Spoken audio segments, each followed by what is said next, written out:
और आज मैं आप सभी के लिए जॉब का अपडेट लेकर आ चुका हूं और मेरे दोस्त आपको पूरी जानकारी देंगे। दोस्तों एक बार फिर से मैं आपके लिए SSC CGL form filling 2025 apply online process की अपडेट लेके आ चुके हैं। किस तरह से आप combined graduate level CGL exam के लिए फॉर्म अप्लाई कर सकते हो। 14,582 वैकेंसीज के लिए वेरियस पोस्ट यहां पर निकली है, जिनके लिए आप ऑल ओवर इंडिया से मेल फीमेल दोनों आवेदन कर सकते हैं। लास्ट डेट की अपडेट है, केवल 4 दिन शेष रह गए हैं।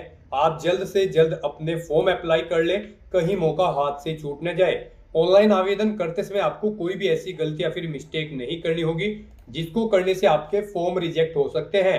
लास्ट डेट, अंतिम समय में आपको कैसे अपना फॉर्म रिजेक्ट होने से बचाना है, लास्ट टाइम में आपको किस तरह से फॉर्म अप्लाई करना है, पूरी जानकारी आपको यहां पर दी जाएगी। साथ ही साथ इस वीडियो में हम आपको ये भी जानकारी देंगे कि फॉर्म अप्लाई करते समय आप क्वालिफिकेशन की डिटेल किस तरह से फिल करोगे, कैसे अपनी पर्सनल डिटेल फिल करोगे, पासवर्ड क्रिएट आप किस तरह से करोगे, कैसे एडिशनल डिटेल फिल करोगे, और यहाँ पर फीस पेमेंट करते हुए रजिस्ट्रेशन से प्रिंट तक किस तरह से आप अपने फॉर्म अप्लाई करोगे, और आवेदन करते समय आप अपना फेस ऑथेंटिकेशन किस तरह से करोगे, कैसे आप अपना लाइव फोटो कैप्चर करोगे, और सिग्नेचर आप किस तरह से अपलोड कर सकते हो, सभी डॉक्यूमेंट्स आपको कितने साइज में कैसे अपलोड करने होंगे, पूरी जानकारी आपको यहाँ पर दी जाएगी। दोस्तों फीस पेमेंट करते हुए, डॉक्यूमेंट्स अपलोड करते हुए या फिर किसी और सेक्शन में अगर आपको कोई भी टेक्निकल प्रॉब्लम आ रही है तो उसका हल आपको इस वीडियो में दिया जाएगा। कोई भी टेक्निकल अगर प्रॉब्लम है आपको तो एसएससी की ओर से वो जल्दी सॉर्ट आउट कर दी जाएगी। आप 1 या 2 घंटा या फिर 1 दिन का वेट कर ले और अपना फॉर्म सिंपल वे में अप्लाई कर ले। दोस्तों मोबाइल या फिर लैपटॉप से सेम फॉर्म फिल होता है, बस लुकिंग इंटरफेस चेंज हो जाता है, तो आप किसी भी डिवाइस के द्वारा अपना फॉर्म सिंपल वे में अप्लाई कर सकते हो। बिना कोई वक्त गंवाए आपको ये वीडियो शुरू से लेके एंड तक बिना स्किप किए हुए देखनी होगी। इस वीडियो को कंप्लीटली देखने पर ही आपके सभी सवाल और डाउट क्लियर होंगे। तो चलिए दोस्तों बिना कोई वक्त गंवाए शुरू करते हैं एसएससी सीजीएल फॉर्म फिलिंग 2025 की पूरी जानकारी। फॉर्म भरने से पहले आपको हमारी वेबसाइट पर विजिट करना होगा, जिसका लिंक आपको नीचे description plus first comment box में मिल जाएगा, और हमारे इस पेज पर विजिट करके आप यहां से एसएससी सीजीएल का फॉर्म अप्लाई कर सकते हो। स्टाफ सिलेक्शन कमीशन कर्मचारी चयन आयोग एसएससी के अंतर्गत combined graduate level CGL exam के थ्रू ये भर्ती हो रही है। 14,582 बम्पर वैकेंसीज निकली हुई है। इसमें income tax inspector, tax assistant inspector, sub inspector, postal assistant, sorting assistant, assistant section officer, executive assistant, accountant और भी अन्य वेरियस पोस्ट निकली हुई है, जिनके लिए आप ऑनलाइन आवेदन कर सकते हो।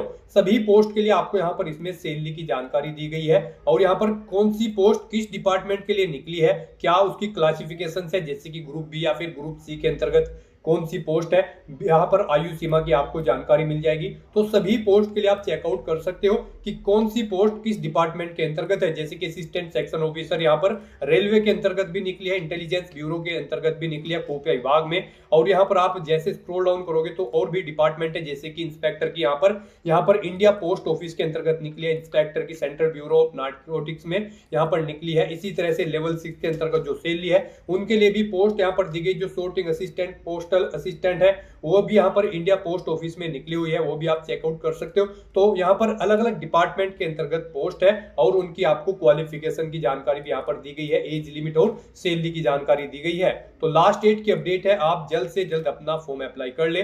लास्ट डेट ऑनलाइन आवेदन करने की 4 जुलाई 2025 है, केवल 4 ही दिन शेष रह गए हैं। आप जल्द से जल्द अपना फॉर्म अप्लाई कर ले, कहीं मौका हाथ से छूट न जाए। ग्रेजुएट डिग्री से आप अप्लाई कर सकते हो। बात अगर फीस डिटेल की जाए तो यहाँ पर जनरल ओबीसी के लिए 100 रुपए है, SC/ST पीडब्ल्यूडी फीमेल ये सबको फीस जमा नहीं करनी होगी। Debit card, credit card, net banking, UPI से आप ऑनलाइन फीस पेमेंट कर सकते हो। Tier first computer based examination, tier second examination के आधार पे सिलेक्शन होगा। टीयर फर्स्ट का आपको पूरा पैटर्न यहाँ पर दिया गया है, जैसे कि यहाँ पर कौन से सब्जेक्ट के लिए कितने नंबर ऑफ क्वेश्चन है, कितने मैक्सिमम मार्क्स है, पूरी जानकारी सभी सब्जेक्ट वाइज आपको यहाँ पर दे दी गई है, और साथ ही साथ यहाँ पर आपको टाइमिंग भी दी गई, कितने यहाँ पर घंटे का इसका एग्जाम होगा। इसी तरह से टीयर सेकंड के लिए भी आप ये पूरा पैटर्न चेकआउट कर सकते हो।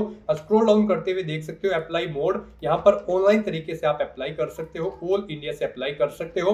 ssc.gov.in पोर्टल से इसकी ऑफिशियल वेबसाइट है, इंपोर्टेंट लिंक सेक्शन के अंतर्गत ऑफिशियल नोटिफिकेशन पीडीएफ लिंक पर क्लिक करके आप इसकी पीडीएफ डाउनलोड कर सकते हो। इसमें आपको कंप्लीट जानकारी दे दी गई है, जैसे कि combined graduate level examination CGL examination के लिए यहाँ पर आपको इंपोर्टेंट डेट्स दे दी गई है और यहाँ पर हेल्पलाइन नंबर दिया गया है। अगर आपको ऑनलाइन फॉर्म फिल करते में कोई भी टेक्निकल प्रॉब्लम आ रही है तो यहाँ से आप कॉन्टेक्ट कर सकते हो, उसको सॉर्ट आउट करा सकते हो। यहाँ पर आपको पोस्ट वाइज सैलरी की जानकारी, डिपार्टमेंट और क्लासिफिकेशन पोस्ट की और यहाँ पर एज लिमिट की जानकारी मिल जाएगी। स्क्रॉल डाउन करोगे तो यहाँ पर आपको इसमें एलिजिबिलिटी की जानकारी दी गई है, नेशनलिटी या सिटीजनशिप आपकी क्या रहेगी, एज लिमिट आपकी किस ग्रुप के लिए क्या रखी गई है और किस कैटेगरी के लिए कितनी आयु सीमा में छूट दी जा रही है, वो आप चेकआउट कर सकते हो। उसके बाद में स्क्रॉल डाउन करते हुए एग्जामिनेशन सेंटर की लिस्ट देख सकते हो। यहाँ पर आपको एग्जामिनेशन सेंटर कोड वाइज दे दिए गए हैं। Examination centre all over India के अंतर्गत रीजन वाइज आप चेकआउट कर सकते हो क्या यहाँ पर आपका एग्जामिनेशन सेंटर है। इसी तरह एग्जामिनेशन स्कीम आपको दी गई है, जो पैटर्न है वो आप यहाँ से चेकआउट कर सकते हो। साथ साथ सिलेबस आपको डिटेल में यहाँ पर प्रोवाइड करा दिया गया है, पूरा सब्जेक्ट वाइज आप सिलेबस भी यहाँ से चेकआउट कर सकते हो। और उसके बाद में जैसे इस पीडीएफ को स्क्रॉल डाउन करोगे तो आपको आवेदन करने की यहाँ पर प्रक्रिया दी गई है। वन टाइम रजिस्ट्रेशन से लेकर आपको किस तरह से प्रिंट तक अपना फॉर्म अप्लाई करना होगा, सभी प्रोसीजर आपको स्टेप बाय स्टेप इसमें दिखाया गया है कि कैसे आप रजिस्ट्रेशन करोगे, किस तरह से आप अपनी सभी डिटेल फिल करोगे, डॉक्यूमेंट, फोटोग्राफ, सिग्नेचर किस तरह से आपको अपलोड करने होंगे, कैसे फेस ऑथेंटिकेशन करोगे और यहाँ पर आपको पूरी जानकारी मिल जाएगी ऑनलाइन आवेदन से रिलेटेड। तो स्क्रॉल डाउन करते हुए आप पूरी पीडीएफ अप्लाई करने से पहले रीड आउट कर ले। इसको पूरा पढ़ने से आपके सभी सवाल और डाउट क्लियर होंगे।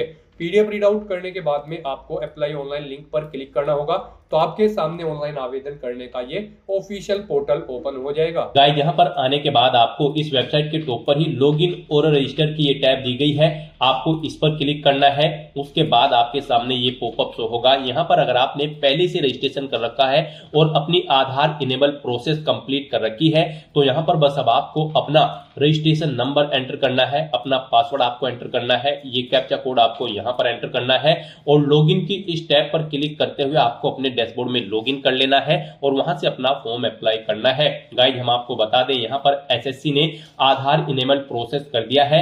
जी हाँ दोस्तों, यहाँ पर अब आपको अपना आधार वेरीफाई करना मस्ट है, बिना उसके यहाँ पर अब आप एसएससी की किसी भी भर्ती के लिए फॉर्म अप्लाई नहीं कर पाओगे। तो अगर आपने अपनी आधार प्रोसेस कंप्लीट कर रखी है तो आप लॉगिन करके फॉर्म अप्लाई कर सकते हो।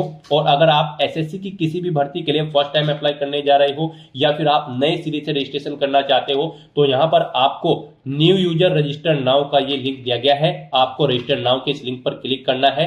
उसके बाद आपके सामने यहाँ पर रजिस्ट्रेशन का प्रोसेस स्टार्ट हो जाएगा। यहाँ से आप अपना एसएससी की वेबसाइट पर वन टाइम रजिस्ट्रेशन कर सकते हो। यहाँ पर आने के बाद हम आपको बता दें, आपको 4 स्टेप कंप्लीट करने हैं, आपका ओटीआर कंप्लीट हो जाएगा। सबसे पहले यहाँ पर आपको अपनी पर्सनल डिटेल देनी है, फिर आपको अपना पासवर्ड यहाँ पर क्रिएट करना है, अपनी एडिशनल डिटेल देनी है, उसमें आपको अपनी नेशनलिटी, एड्रेस और एजुकेशनल क्वालिफिकेशन की डिटेल देनी होगी। फिर यहाँ पर आपको अपनी डिटेल्स को डिक्लेयर करते हुए अपना रजिस्ट्रेशन कंप्लीट कर लेना है। तो इन 4 स्टेप्स को कंप्लीट करते हुए यहाँ पर आपको अपना ओटीआर कंप्लीट करना है। उसके लिए यहाँ पर अब आपको कंटिन्यू की स्टेप पर क्लिक कर देना है। जैसे ही आप इस स्टेप पर क्लिक करेंगे आपके सामने यहाँ पर रजिस्ट्रेशन का फॉर्म स्टार्ट हो जाएगा। यहाँ पर अब आपको सबसे पहले अपनी पर्सनल डिटेल देनी है। इसमें यहाँ पर सबसे पहले आपको ऑप्शन दिया गया है, क्या आपके पास यहाँ पर आधार कार्ड है। यहाँ पर एसएससी ने अब भर्तियों के लिए आधार कार्ड मस्ट कर दिया गया है, आधार प्रोसेस आपको इनेबल कर लेनी है। तो अगर आपके पास आधार है तो आप यस ऑप्शन सेलेक्ट करेंगे। और गाइस, यहाँ पर अगर आपके पास आधार नहीं है उसके लिए भी ऑप्शन है, अगर यहाँ पर आपके पास आधार नहीं है तो आप नो ऑप्शन सेलेक्ट करेंगे। फिर यहाँ पर आपको अपने कुछ डॉक्यूमेंट्स अपलोड करने होंगे, जैसे कि यहाँ पर आपको अपना नेम प्रूफ डॉक्यूमेंट अपलोड करना होगा। उसमें आपको अपना Aadhaar card, voter ID card, PAN card, driving licence, government ID card या फिर गवर्नमेंट सर्विस आइडेंटिटी कार्ड आपको अपलोड करना होगा, या फिर आपका पेंशन कोई डॉक्यूमेंट, पेंशन डॉक्यूमेंट भी आप अपलोड कर सकते हैं। आप चूज फाइल बटन पर क्लिक करें, फाइल को सिलेक्ट करें और इनमें से कोई भी डॉक्यूमेंट आप अपना अपलोड कर दें। उसके बाद यहाँ पर आपको अपना date of birth proof certificate upload करना है। इसमें आपका बर्थ सर्टिफिकेट हो सकता है, स्कूल लिविंग सर्टिफिकेट हो सकता है, certificate of date of issued by gazetted officer या फिर आधार कार्ड यहाँ पर आपको अपलोड करना है चूज फाइल के इस ऑप्शन पर क्लिक करते हुए। उसके बाद यहाँ पर आपको अपना एड्रेस प्रूफ अपलोड करना होगा। यहाँ पर ये डॉक्यूमेंट आपको उन केस में अपलोड करने हैं अगर आपके पास आधार नहीं है। एड्रेस प्रूफ में आपको अपना आधार कार्ड या फिर वोटर आईडी कार्ड या फिर ड्राइविंग लाइसेंस या फिर बैंक की स्टेटमेंट यहाँ पर आपको अपलोड कर देनी है, या फिर रेंट का एग्रीमेंट या फिर इनकम टैक्स असेसमेंट ऑर्डर यहाँ पर आप अपलोड कर सकते हैं चूज फाइल के इस बटन पर क्लिक करते हुए। उसके बाद यहाँ पर आपको अपना फोटो अपलोड करना है चूज फाइल के बटन पर क्लिक करते हुए। फिर यहाँ पर आपको अपना जेंडर प्रूफ अपलोड करना है। जेंडर प्रूफ में आपका आधार कार्ड हो सकता है, वोटर आईडी कार्ड हो सकता है, बर्थ सर्टिफिकेट हो सकती है या फिर आपका स्कूल लिविंग सर्टिफिकेट हो सकता है। यहाँ पर अगर आपके पास आधार नहीं है तो आपको इन सारे डॉक्यूमेंट्स को यहाँ पर अपलोड करना होगा। बेस्ट है यहाँ पर आपके पास आधार है तो आप आधार की डिटेल दें। यहाँ पर मोस्टली इंडिया में सभी के पास अब आधार अवेलेबल है, तो यहाँ पर आपको यस का ऑप्शन सिलेक्ट करना है do you have a Aadhaar card में।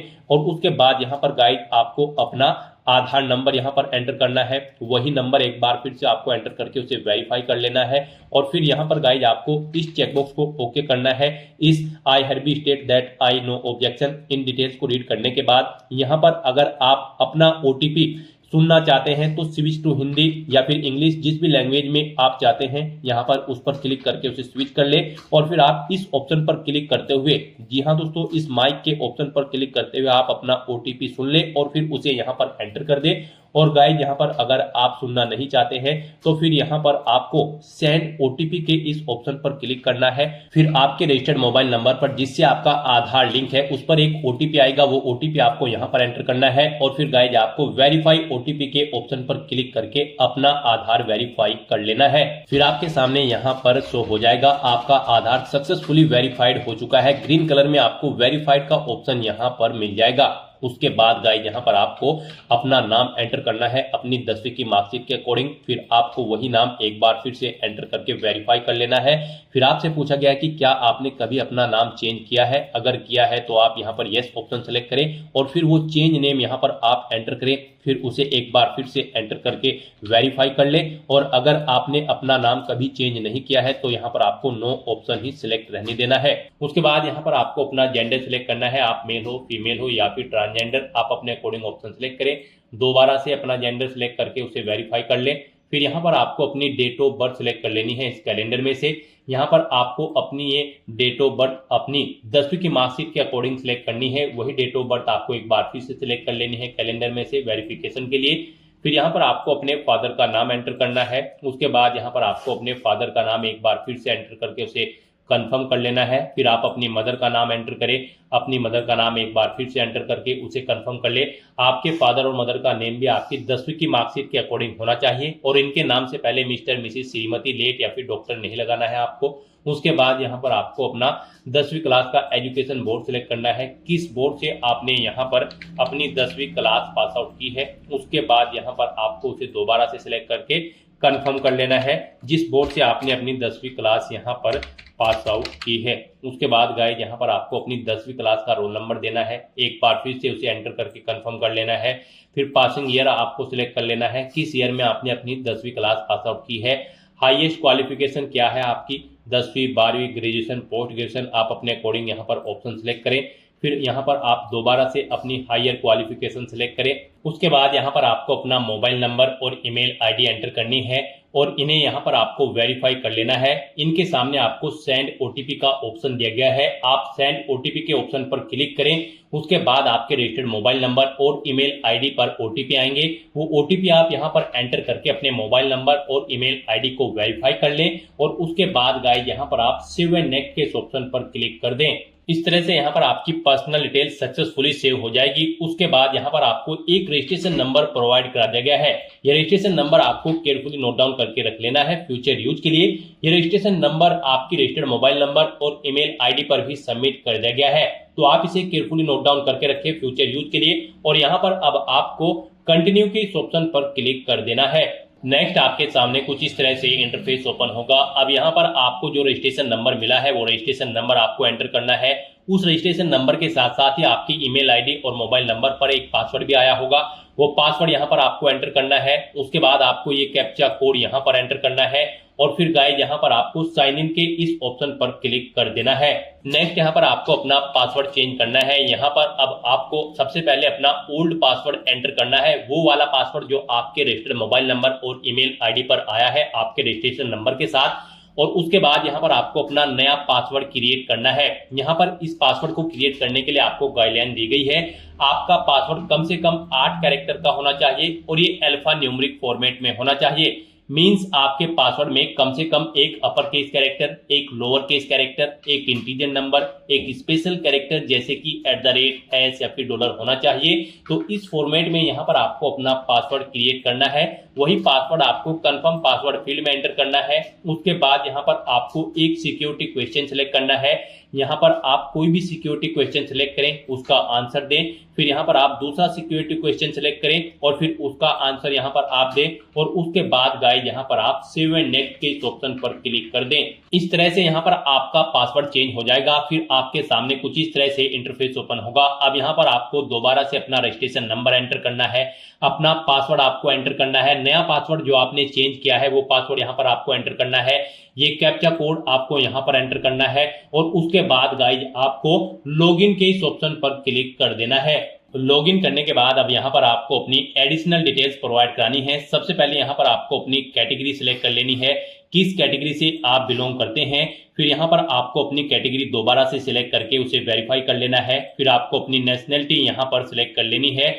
यहाँ पर सिटीजन ऑफ इंडिया अगर आप इंडिया से हैं। उसके बाद अगर आप नेपाल, भूटान या फिर टाइबेटियन हैं तो यहाँ पर आप अपने अकॉर्डिंग ऑप्शन सेलेक्ट करें। यहाँ पर अगर आप अदर कंट्री से हैं तो फिर यहाँ पर आपको अपनी नेशनलिटी की डिटेल देनी है। और अगर आप इंडिया से हैं तो यहाँ पर आप इंडिया सेलेक्ट करें, फिर आपको ये डिटेल नहीं देनी है। उसके बाद यहाँ पर आपसे पूछा गया है कि क्या आपकी बॉडी पर कहीं कोई कट या तिल का निशान है, तो उस पैलेस का नाम यहाँ पर आप एंटर करें। नहीं है तो यहाँ पर आप नो मार्क एंटर कर दें। उसके बाद आपसे पूछा गया है कि क्या आप PWBD कैंडिडेट हैं, अगर हैं तो यहाँ पर आप यस ऑप्शन सेलेक्ट करें और फिर अपनी डिसेबिलिटी का टाइप सेलेक्ट करें और फिर यहाँ पर आपको अपना डिसेबिलिटी सर्टिफिकेट नंबर देना होगा अगर आप PWBD कैंडिडेट हैं। और अगर नहीं है तो यहाँ पर आप नो ऑप्शन सेलेक्ट करें, आगे की डिटेल आपको डिसेबल कर दी जाएगी। उसके बाद यहाँ पर आपको अपना परमानेंट एड्रेस एंटर करना है। फिर यहाँ पर आपको अपना परजेंट एड्रेस एंटर करना है और अगर आपका परजेंट एड्रेस आपके परमानेंट एड्रेस के अकॉर्डिंग सेम है तो यहाँ पर आप यस के इस ऑप्शन पर क्लिक करेंगे। ऑटोमेटिकली आपका परजेंट एड्रेस आपके परमानेंट एड्रेस के अकॉर्डिंग फिल हो जाएगा। उसके बाद यहाँ पर गाइस आपको सेव एंड नेक्स्ट के इस ऑप्शन पर क्लिक कर देना है। आपकी एडिशनल डिटेल सक्सेसफुली सेव करने के बाद आपको डिक्लेरेशन सेक्शन में रिडायरेक्ट कर दिया जाएगा। यहाँ पर आने के बाद आप अपने रजिस्ट्रेशन फॉर्म का प्रीव्यू भी चेकआउट कर सकते हो। आप प्रीव्यू OTR के ऑप्शन पर क्लिक करें और अपने रजिस्ट्रेशन फॉर्म का प्रीव्यू चेकआउट कर लें और उसका प्रिंट आउट भी आप ले सकते हो। और फिर यहाँ पर अब गाइड आपको आई एग्री के चेकबॉक्स को ओके करना है और उसके बाद आपको डिक्लेयर के ऑप्शन पर क्लिक कर देना है। इस तरह से यहाँ पर आपका SSC one time registration successfully complete हो चुका है। आपको आपके डैशबोर्ड में डायरेक्ट कर दिया गया है। फिर यहाँ पर आपको आपके डैशबोर्ड में लाइव एग्जामिनेशन के इस सेक्शन में कंबाइंड ग्रेजुएट लेवल एग्जामिनेशन 2025 का ये सेक्शन मिल जाएगा। CGL 2025 एग्जाम में पार्टिसिपेट करने के लिए आपको यहाँ पर अप्लाई की इस टैब पर क्लिक करना है। फिर यहाँ पर आपको कुछ जनरल इंस्ट्रक्शन दिए गए हैं, आपको इन्हें केयरफुली रीड करना है, पेज को नीचे स्क्रॉल डाउन करना है और उसके बाद गाइज आपको यहाँ पर फिल फॉर्म के इस ऑप्शन पर क्लिक कर देना है। फिर यहाँ पर आपको आपकी पर्सनल डिटेल्स ऑटोमेटिकली फेच करके आपके OTR से शो कर दी गई है। आपको सभी डिटेल्स केयरफुली चेकआउट करनी है, पेज को नीचे स्क्रॉल डाउन करना है। इसमें आप कुछ भी एडिट नहीं कर सकते हो और यहाँ पर बस अब आपको नेक्स्ट के इस ऑप्शन पर क्लिक कर देना है।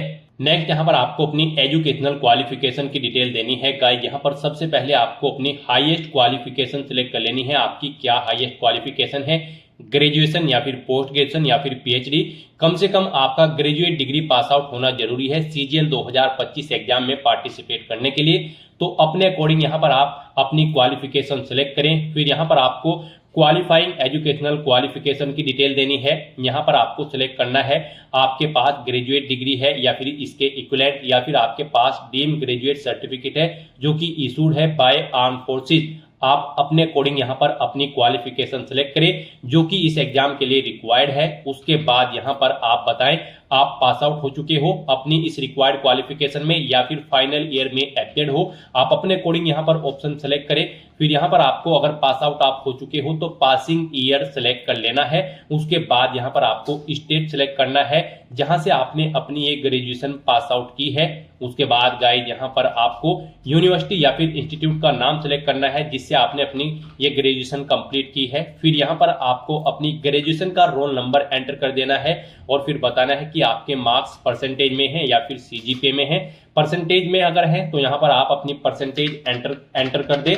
उसके बाद आपके सामने सीजीपीए का कॉलम डिसेबल्ड कर दिया जाएगा और सीजीपीए में है तो आप सीजीपीए एंटर करें, फिर आपके सामने परसेंटेज का कॉलम यहाँ पर डिसेबल्ड कर दिया जाएगा।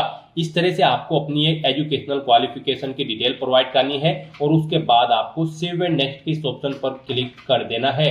नेक्स्ट यहाँ पर आपको अपनी एडिशनल इन्फॉर्मेशन प्रोवाइड करनी है। यहाँ पर आपसे पूछा गया है कि क्या आप एक सर्विसमैन हैं या फिर आप सर्विस कर रहे हैं आर्म फोर्सेज में। अगर कर रहे हैं तो आप यस करें और फिर यहाँ पर आप ज्वाइनिंग डेट सेलेक्ट करें और डिस्चार्ज डेट यहाँ पर आप सिलेक्ट करें। इनके अकॉर्डिंग यहाँ पर आपकी सर्विस की लेंथ आपको कैलकुलेट करके शो कर दी जाएगी।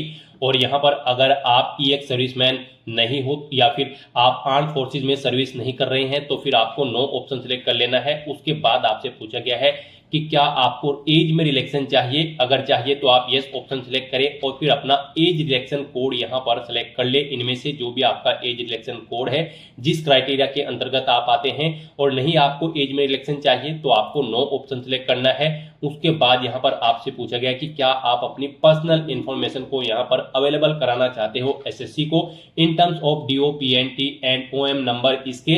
अगर चाहते हैं तो आप यहाँ पर यस करें, नहीं तो नो ऑप्शन सेलेक्ट करें और उसके बाद गाइस यहाँ पर फिर आप सेव एंड नेक्स्ट के इस ऑप्शन पर क्लिक कर दें। नेक्स्ट यहाँ पर आपको अपने एग्जामिनेशन सेंटर सेलेक्ट करने हैं। यहाँ पर आपको 3 चॉइसेस दी गई है। आप अपनी चॉइस के अकॉर्डिंग यहाँ पर 3 एग्जामिनेशन सेंटर सेलेक्ट करें। जिसे आप फर्स्ट नंबर पर प्रेफरेंस देना चाहते हैं उसे आप फर्स्ट नंबर पर सिलेक्ट करें। जिसे सेकंड और थर्ड पर रखना चाहते हैं उन्हें आप क्रम से सेकंड और थर्ड पर सिलेक्ट कर लें। उसके बाद यहाँ पर आपके सामने ऑप्शन है कि क्या यहाँ पर आप बेंचमार्क डिसेबिलिटी कैंडिडेट है और आपकी डिसेबिलिटी 40% से अबव है in the category of blindness. ये ऑप्शन आपके सामने यहाँ पर डिसेबल्ड कर दिया जाएगा। अगर आपने ओटीआर करते हुए पीडब्ल्यूबीडी कैटेगरी में नो ऑप्शन सेलेक्ट किया होगा। ऐसे ही यहाँ पर आपको फिर दोबारा से यहाँ पर पूछा गया कि क्या आप person with benchmark disability candidate हैं, 40% से अबव आपकी disability in the category of both arm affected या फिर सर्वर पैलेसी में। ये भी ऑप्शन आपके सामने डिसेबल कर दिया जाएगा अगर आपने ओटीआर में वहां पर पीडब्ल्यूबीडी ऑप्शन में नो ऑप्शन सेलेक्ट किया होगा। और अगर यस किया होगा तो फिर आपके सामने ये ऑप्शन इनेबल कर दिए जाएंगे। आप अपने अकॉर्डिंग यहाँ पर डिटेल्स प्रोवाइड कर सकते हैं।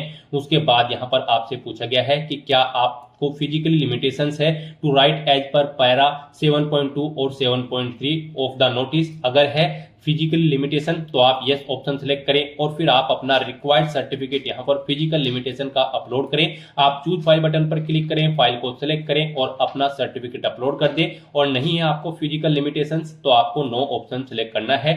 फिर यहाँ पर आपसे पूछा गया कि क्या आपको स्क्राइब की जरूरत पड़ेगी एग्जाम में। ये भी ऑप्शन आपके ओटीआर में आपसे पूछा गया था जब आपने पीडब्ल्यूबीडी की डिटेल्स प्रोवाइड कराई थी। अगर वहां पर आपने नो ऑप्शन सेलेक्ट किया होगा तो फिर आपके सामने ये ऑप्शन डिसेबल्ड कर दिया जाएगा। अगर यस किया होगा तो आप अपने अकॉर्डिंग यहाँ पर ऑप्शन सेलेक्ट कर सकते हैं। उसके बाद यहाँ पर आपसे पूछा गया कि क्या आप जूनियर स्टैटिकल ऑफिसर की पोस्ट के लिए भी अप्लाई करना चाहते हैं।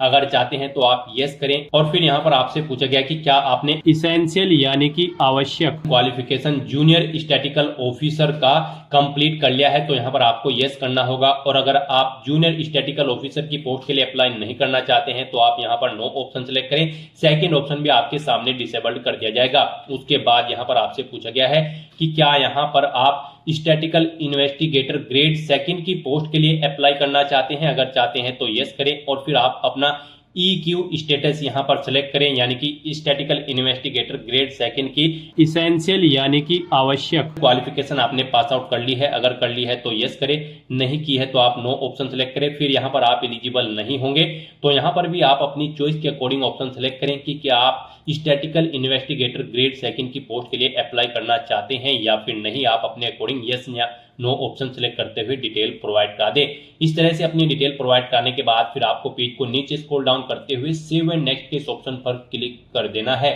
नेक्स्ट यहाँ पर आपको अपना फेस ऑथेंटिकेशन करना है, अपना लाइव फोटो आपको कैप्चर करना है और अपने सिग्नेचर यहाँ पर आपको अपलोड कर देने हैं। इस सेक्शन को कंप्लीट करने के लिए आपको अपना मोबाइल फोन यूज करना होगा। आप अपने गूगल प्ले स्टोर पर जाएं मोबाइल फोन पर और फिर वहां पर आप माई एसएससी का ऐप डाउनलोड कर लें और उसे फिर आप इंस्टॉल कर लें। उसे इंस्टॉल करने के बाद गाइस आपको यहां पर अपनी एक और ऐप इंस्टॉल करनी होगी अपने मोबाइल फोन पर ही। जी हाँ दोस्तों, आपको अपने मोबाइल फोन के गूगल प्ले स्टोर में आधार फेस आरडी का ये ऐप भी इंस्टॉल कर लेना है। डाउनलोड करने के बाद अपने मोबाइल फोन में माई एसएससी ऐप इंस्टॉल करने के बाद फिर आपको उसे ओपन करना है। उसके बाद आपके सामने यहाँ पर कुछ इस तरह से इंटरफेस ओपन होगा। यहाँ पर आने के बाद गाइज आपको लॉगिन/रजिस्टर की इस टैब पर क्लिक कर देना है। उसके बाद आपके सामने यहाँ पर लॉगिन का पॉपअप ओपन हो जाएगा। अब यहाँ पर आने के बाद आपको अपना यूजर नेम एंटर करना है और उसके बाद आपको अपना पासवर्ड एंटर करना है। आपको ये यूजर नेम और पासवर्ड वही एंटर करना है जो आपने एसएससी की वेबसाइट पर वन टाइम रजिस्ट्रेशन करते हुए क्रिएट किया था। उसके बाद आपको ये कैप्चा कोड यहाँ पर एंटर करना है और फिर गाइज आपको लॉगिन की इस टैब पर क्लिक करते हुए अपने डैशबोर्ड में लॉगिन कर लेना है।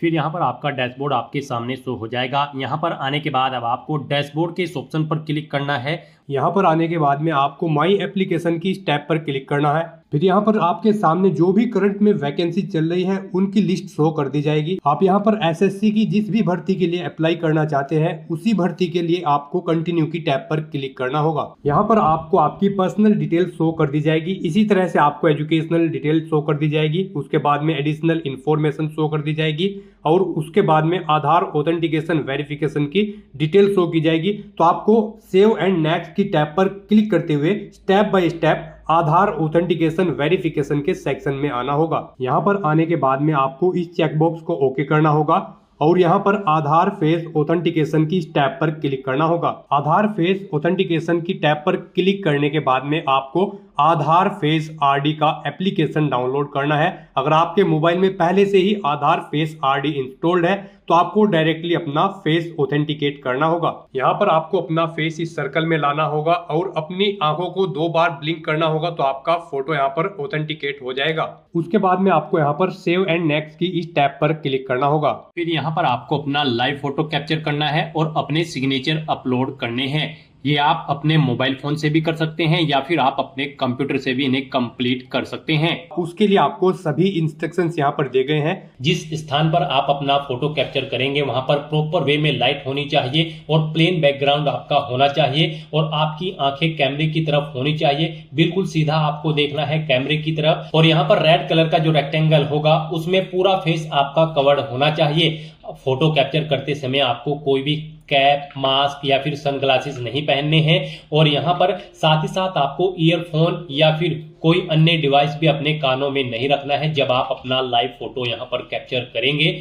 और उसके बाद में आपको कैप्चर लाइव फोटो की टैब पर क्लिक करते हुए अपना फोटो लाइव कैप्चर कर लेना होगा। लाइव फोटो कैप्चर करने के लिए आपको अपना फेस इस सर्कल के अंतर्गत लाना होगा। फोटो कैप्चर करने के लिए आपको अपना फेस इस तरह से लाना होगा जैसे कि आपका पासपोर्ट साइज फोटो होता है। फिर आपको इस ऑप्शन पर क्लिक करते हुए अपना फोटो कैप्चर कर लेना होगा। फिर यहाँ पर आपको अपने सिग्नेचर अपलोड करने होंगे। सिग्नेचर आपके 10 KB से 20 KB के बीच में होने चाहिए। जेपीईजी या फिर जेपीजी फॉर्मेट में आपके सिग्नेचर होने चाहिए। डायमेंशन उनकी 6.0 सेंटीमीटर उनकी विड्थ और 2.0 सेंटीमीटर उनकी हाइट होनी चाहिए। रेजुलेशन 300 DPI होना चाहिए। सिग्नेचर के लिए आपको गाइडलाइन भी दी गई है।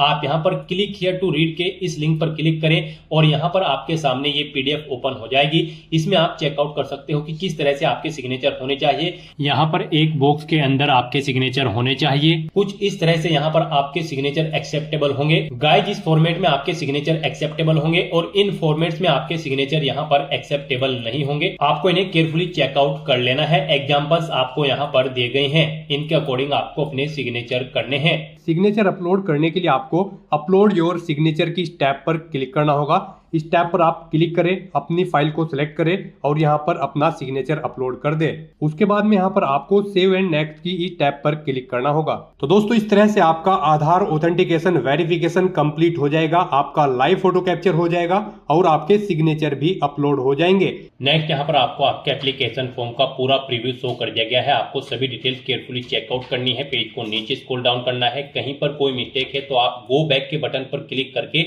यहाँ पर एडिट कर सकते सकते हो, नहीं तो यहाँ पर बस अब आपको सेव एंड नेक्स्ट के इस ऑप्शन पर क्लिक कर देना है। नेक्स्ट आपके सामने डिक्लेरेशन सेक्शन ओपन हो जाएगा। आपको आई एग्री के इस चेकबॉक्स को ओके करना है।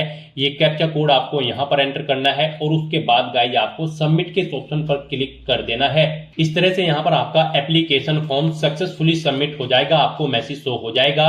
यहाँ पर आपका फॉर्म तो सबमिट हो चुका है, लेकिन इसका कंटेंट वेरिफिकेशन पेंडिंग है। उसके बाद यहाँ पर आपको आपके एप्लीकेशन फॉर्म का स्टेटस शो कर दिया जाएगा कंटेंट वेरिफिकेशन करने के बाद। तो यहाँ पर अब आप प्रिंट एप्लीकेशन के इस ऑप्शन पर क्लिक करके अपने एप्लीकेशन फॉर्म का एक हार्ड कॉपी प्रिंट आउट ले सकते हो फ्यूचर यूज के लिए। यहाँ पर गाइज अगर आप रिजर्व कैटेगरी से बिलोंग करते हो तो आपका फॉर्म सक्सेसफुली सबमिट हो चुका है, और अगर आप अनरिजर्व कैटेगरी कैंडिडेट हैं तो पहले यहाँ पर आपको 100 रुपए फीस के रूप में जमा कराने होंगे, debit card, credit card, net banking या फिर यूपीआई के माध्यम से। उसके बाद आपका फॉर्म सबमिट होगा और आप प्रिंट एप्लीकेशन के ऑप्शन पर क्लिक करके अपने एप्लीकेशन फॉर्म का एक प्रिंट आउट ले सकते हो फ्यूचर यूज के लिए। यहाँ पर आपको गो टू डैशबोर्ड का ऑप्शन भी दिया गया है। जैसे ही आप इस पर क्लिक करेंगे आपको आपके डैशबोर्ड में रिडायरेक्ट कर दिया जाएगा। वहां से आप अपने एप्लीकेशन फॉर्म का स्टेटस चेकआउट कर सकते हो और वहां से भी आप अपने फॉर्म का एक हार्ड कॉपी प्रिंट आउट ले सकते हो फ्यूचर यूज के लिए।